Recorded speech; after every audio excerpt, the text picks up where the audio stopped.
पहले तो मैं आप लोगों को सबको मुबारकबाद देता हूँ। और मैं तो सुन ही रहा था, मैं एक्चुअली सफाद साहब मैनेजर साहब ने बहुत सारी बातें की और अभी वकील साहब ने भी आप लोगों के सामने अपने जज्बात जो रखे हैं, तो उससे पहले भी कई सारे वक्ता बात कर रहे थे, कुछ यहाँ भीड़ को लेके बात कर रहे थे। और जैसे आज ईद मिलन समारोह जो इस संगठन ने किया है और गांव में किया है, तो ये बहुत ही काबिल तारीफ है और इस पूरी टीम को मैं मुबारकबाद देता हूँ। और मैं चाहता हूँ कि आप लोग सब इनको तालियां बजाकर इनका हौसला बजाएं, क्योंकि प्रोग्राम करना और समाज के हित में 4 कदम चलना ये आसान काम नहीं है। क्योंकि मैं खुद चांदनोला एक गांव है दिल्ली में, मैं उसका रहने वाला हूँ और मैं बहुत सारे प्रोग्राम सर्व समाज के प्रति करता रहता हूं। तो ये जो सारी समस्याएं आप फेस कर रहे हो, इन्हीं समस्याओं से मैं भी निकल के आगे आता हूं। हमें पीछे नहीं हटना है। आपकी पूरी टीम ने जो ये मोहब्बत का पैगाम दिया है ईद मिलन समारोह का, इसको आगे लेके चलना है। आज अगर हम जब हिंदू मुस्लिम और बहुत सारी नफरत की हम जो बात कर रहे थे, तो हमें इससे घबराना नहीं है। इस्लाम में मायूसी कुफ्र है, मायूस तो हमें होना ही नहीं है।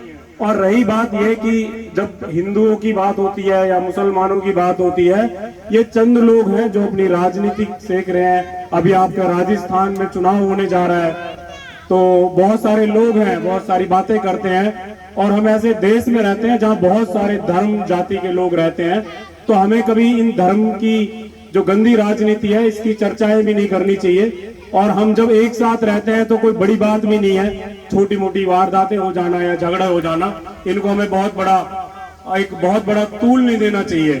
क्योंकि हम बहुत सारे धर्म और बहुत सारे जातियों के बीच में रहते हैं, हमारे मतभेद भी हो सकते हैं, हमारे मनभेद भी हो सकते हैं, लेकिन हमें ये कोशिश करनी चाहिए कि हम किसी भी तरह करके अपने गांव इलाके और विधानसभा या अपनी जो हमारा प्रदेश है और देश है, इसका माहौल को हम जो है मोहब्बत का पैगाम दें और उसे मोहब्बत में उसको सींचें। आज ईद मिलन समारोह में हमारी जो ये पूरी टीम यहाँ मंच पे बैठी है और जो सामने आप लोग जो बुजुर्ग जो बैठे हुए हैं, तो ये इस बात का सबूत है कि आप लोग सब फिक्रमंद हो। एक जो माहौल जो देश में जो चल रहा है और माहौल को जो एक तरीके से पब्लिसिटी की जा रही है, तो माहौल इतना खराब नहीं है, लेकिन उसकी ऐड हो रही है, उसका एक एडवर्टाइजमेंट कर रहे हैं जिससे लोगों को एक हम धूमीकरण किया जाए और जाति के आधार और धर्म के आधार पर बांटकर आप लोगों से वोट लें और ये अपनी सत्ता में पहुंचे। और उसके बाद इनको किसी हिंदू मुसलमान से कोई फर्क नहीं पड़ता। तो हमें जो है, हमें सिर्फ इस बात पर ध्यान देना है कि अपने गांव में, अपने इलाके में हम अपने अखलाक से अपने पड़ोसी, चाहे वो किसी भी धर्म जाति का हो, दलित समाज का हो, सनातन धर्म का किसी भी ऊंची जाति नीची जाति का हो, हमें सबको अपने साथ लेकर अपना एक पैगाम देना है। और हमें एक शुरुआत जो की आपने बहुत ही काबिल तारीफ है और मैं सारी टीम को मैं मुबारकबाद देता हूँ। जब बासित साहब का मेरे पास फोन आया था, तो मैं बासित साहब से कह रहा था यार मुझे 3.5 घंटे लगेंगे, मैं तो इनसे माफी मांगना चाह रहा था, लेकिन इनके जज्बात और इनकी मोहब्बत को मैं मना नहीं कर सका। और मैं निकला घर से, उसके बावजूद गुड़गांव में भी जाम था, लेकिन मैं फिर भी अल्लाह ने मुझे यहाँ पे 12:30 पौने 1 बजे तक पहुंचा दिया और मुझे बड़ा अच्छा लगा। मैं आप लोगों के बीच में आया। तो हमें कोशिश करनी है, जैसे हमारे ये बुजुर्ग सामने बैठे हैं, हमारे जो यहाँ पे जितने भी जो लोग हैं, जो ये समाज के फिक्रमंद लोग हैं, हम तो कोशिश करें कि अपने बच्चों को एक अच्छी तालीम दें। और सभी धर्म के जो बच्चे हैं, चाहे वो जैसी भी जरूरत हो, हम कोशिश करें, चाहे कॉपी किताब से हो, चाहे छोटी छोटी इनकी एजुकेशन को लेके कुछ समस्याएं हो, इस तरह की बेसिक चीजों को लेके हम इनकी मदद करें। जरूरी नहीं है हम 100 बच्चों की मदद करें, हम 2 बच्चों की मदद करें, जो भी हमारी हैसियत पोजीशन होती है। तो इस तरीके से हम अपने मजबूत जो एक समाज है उसको खड़ा करेंगे और तब जाके कहीं ना कहीं आज आपका जो रामगढ़ विधानसभा में ये प्रोग्राम आप कर रहे हो, तो बहुत सारे लोगों को तो ये तकलीफ है कि आपका संगठन पता नहीं क्या कर रहा है और पता नहीं आप लोग चुनाव लड़ोगे या क्या करोगे। आपके गांव में भी 1000 अफवाहें होंगी आप लोगों के बारे में, क्योंकि जब भी कोई काम करता है तो हमारे लोग नेगेटिव बहुत सोचते हैं।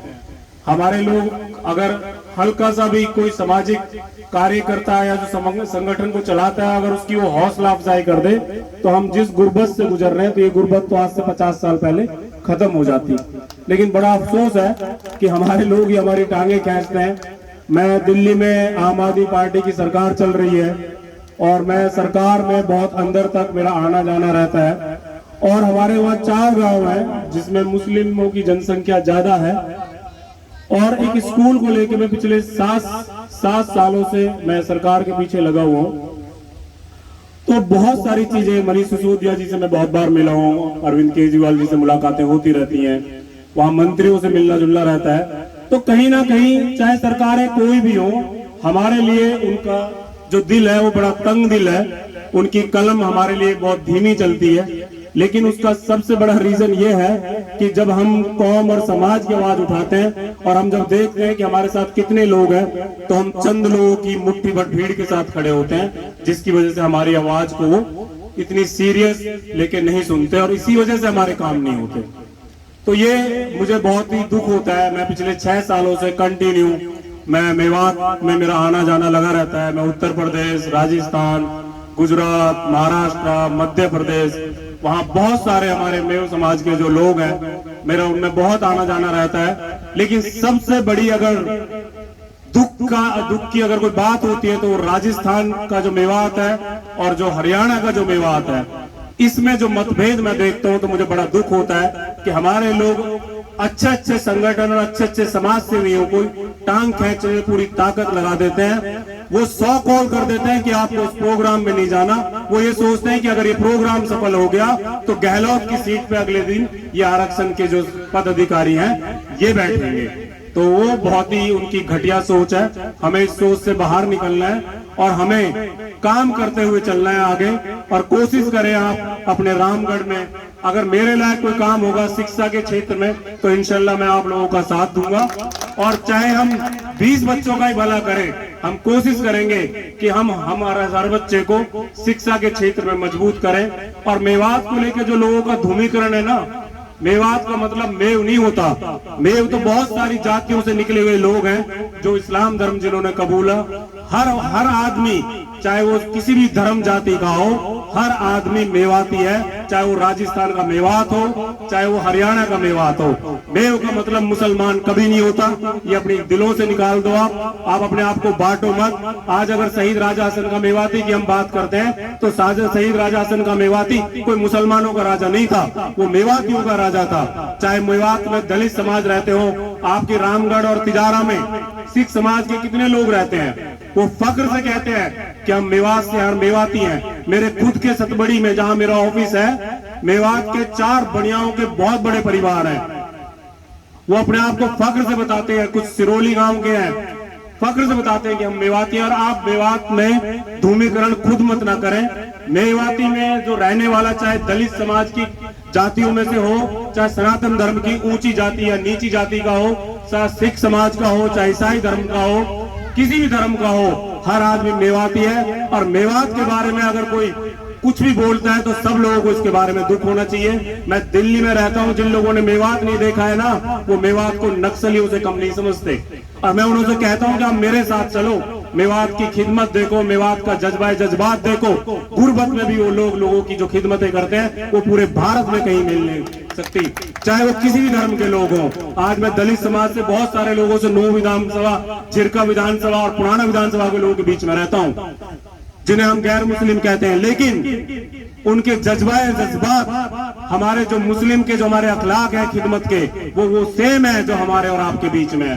तो हम ना बांटे अपने आप को। मेवात की धरती पर रहने वाला हर आदमी मेवाती है और हम लोगों को हर आदमी की फिक्र करनी चाहिए। ये बहुत अच्छी पहल है ईद मिलन समारोह की। सफात मैनेजर साहब ने बहुत अच्छा कहा कि अगली बार जब दिवाली आए तो हमें हर त्योहार को सेलिब्रेट करना है। तो इंशाल्लाह कोशिश रहेगी, जब आप मुझे याद करोगे मैं पहुंचने की कोशिश करूंगा। आप लोगों के बीच में आके मुझे बहुत अच्छा लगा। मेरी तरफ से आप लोगों की बहुत बहुत दुआएं और मैं आप लोगों का शुक्रिया अदा करता हूं। मैं चाहता हूं कि अल्लाह से यही दुआ है कि आप लोगों का जो मकसद है समाज को प्यार मोहब्बत से एक साथ लेके चलना, हमें इन चक्करों में नहीं पड़ना कि कौन गौ कसी के नाम पर कौन क्या कर रहा है। वो उनकी रणनीति है और वो उनकी राजनीति है। उन्हीं के मुखबिर हैं, उन्हीं के दलाल हैं और उन्हीं के लोग ये काम करने वाले हैं। हमें उन चक्कर में ना पड़कर अपने लोगों को अपने साथ लेके चलना है। कहीं ना कहीं मुसलमानों के अपने अखलाक जो है वो अच्छे नहीं रहे, जिस वजह से इन हालातों से हम गुजर रहे हैं। हम दूसरों को दोष ना दें, हम खुद अपनी गिरबानों में झांक के देखें। हम उस इस्लाम को मानने वाले हैं जो इस्लाम सभी धर्म को साथ लेके चलने का संदेश देता है, सभी को मोहब्बत के साथ लेके चलने का संदेश देता है। हम कहीं ना कहीं हम अपने रास्ते से भटके हैं। हम मुसलमान तो हैं, लेकिन हम में खुद में बहुत सारी कमियां हैं। अगर हम मोहब्बत का जो पैगाम आप लेके चल रहे हो, इस मोहब्बत को पैगाम को लेके आगे हम चलेंगे तो इंशाअल्लाह जो इस्लाम जिस मोहब्बत और अखलाक से फैला है और उसी मोहब्बत और अखलाक से ही आगे भी फैलेगा। जय हिंद, खुदा हाफिज।